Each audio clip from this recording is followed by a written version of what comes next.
Wishing you all a very happy and prosperous new year.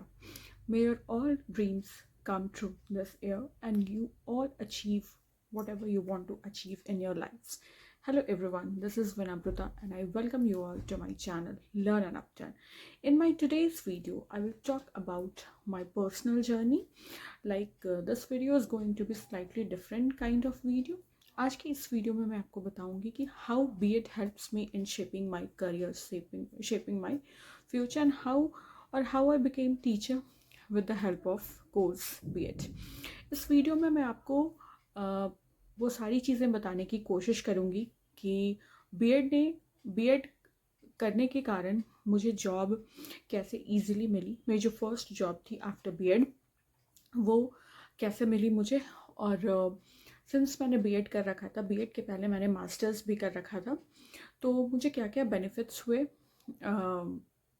Masters and BEd करके job में apply करने को, वो सारी चीज़ें मैं इस वीडियो में बताऊंगी। बहुत लोगों की क्वेश्चन भी ये आती है कि अपनी फर्स्ट जॉब के बारे बताइए, या बीएड कैसे हेल्प करता है आपको जॉब अचीव करने में, कितना टाइम पीरियड लगता है, तो वो सारी चीज़ें। ठीक है, सबसे पहले मैं थोड़ा सा बैकग्राउंड बताना चाहूँगी। मैं थ्रू आउट कॉमर्स की स्टूडेंट हूँ और मैंने पहले बीकॉम किया है, देन एमकॉम किया है, देन मैंने बीएड किया था। ठीक है, लास्ट जब मैंने बीएड किया then B Ed was 1 year course, 1 year duration का था तब बीएड, एंड देन उसके बाद फिर बीएड जो है वो 2 ईयर्स का कोर्स हो गया था। ठीक है, तो सबसे पहले मैं स्टार्ट करना चाहूँगी कि बीएड करने के कितने दिन के बाद मुझे जॉब मिला। ठीक है, तो सबसे पहले बेनिफिट, और फर्स्ट बेनिफिट भी जो है वो इस पॉइंट से ही लिंक्ड है, मुझे within 3 to 4 months B Ed के बाद जॉब मिल गई थी।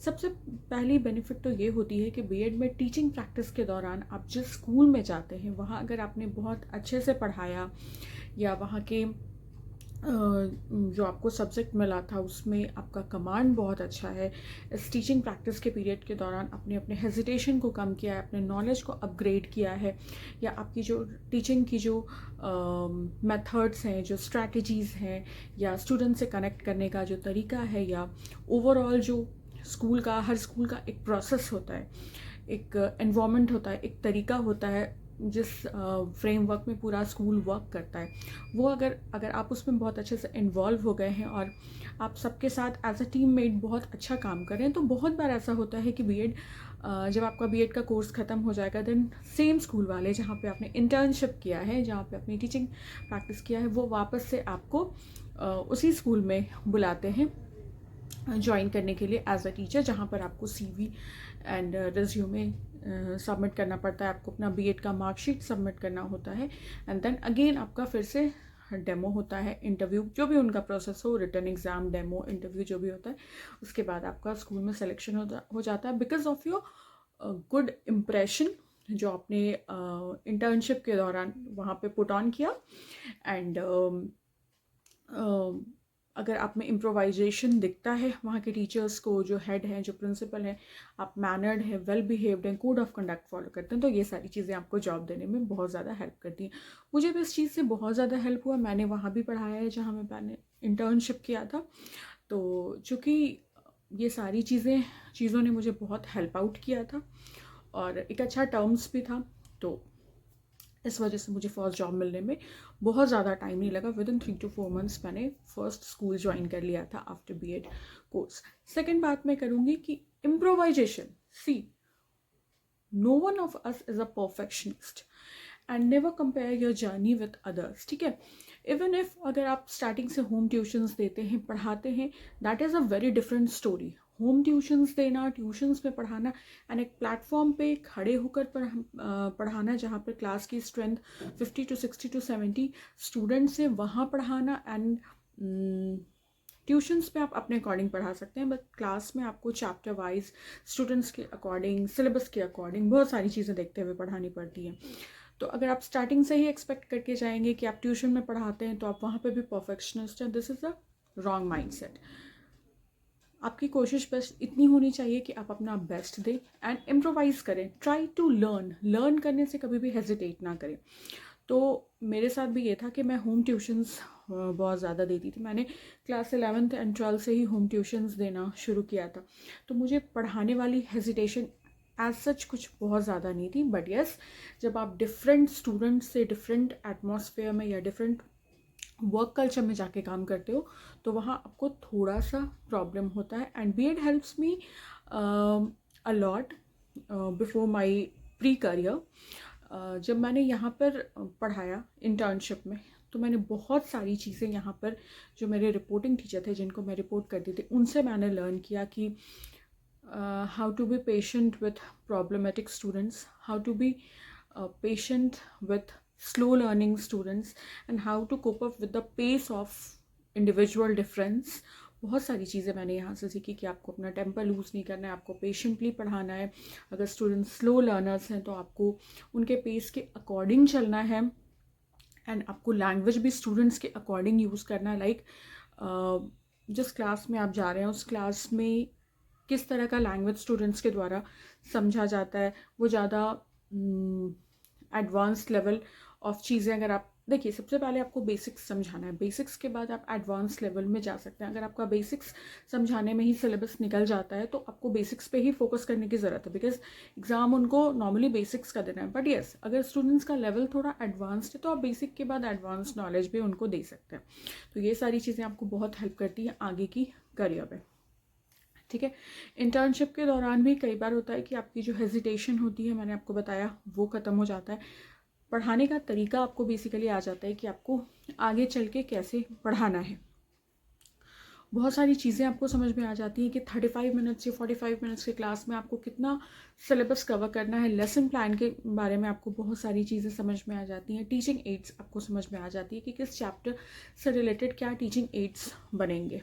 ठीक है, बहुत सारी चीज़ें और भी है। कुछ चीज़ें आपकी खुद की पर्सनल भी एक स्टैंड लेना ज़रूरी है। लाइक आपका पर्सनल स्टैंड हमेशा ये होना चाहिए कि आप सारे स्टूडेंट्स को इक्वली ट्रीट करें। फेवरेटिज्म वाले पार्ट में बिल्कुल भी इन्वॉल्व ना हो। स्टूडेंट को आप जो भी दे रहे हैं वो परफेक्ट नॉलेज हो, चाहे आप उस चीज़ को सेम डे ना पढ़ा कर नेक्स्ट डे पढ़ाएं, बट आपको गलत नहीं पढ़ाना है। आपको एक concrete example, simply understandable content पढ़ाना है बच्चों को, जो उनको समझ में आए और उनके नॉलेज को पॉजिटिवली इफ़ेक्ट करे। ठीक है, ये सारी चीज़ें हो जाती है। आपको डिसिप्लिन भी सिखाता है बीएड, कि बीएड में रह के आप कैसे डिसिप्लिन पे, बेसिकली पंक्चुअल रह सकते हैं, टाइम पे सारी चीज़ें कर सकते हैं, तभी आप स्टूडेंट्स को वो चीज़ सिखा पाएंगे। एंड देन ये भी होता है कि बीएड ही एक ऐसा बेस है जिसके थ्रू आपको आपका जॉब मिल सकता है। बिकॉज अगर आपने बीएड नहीं किया है तो अभी के टाइम पे आपको किसी स्कूल में भी जॉब नहीं मिलेगा।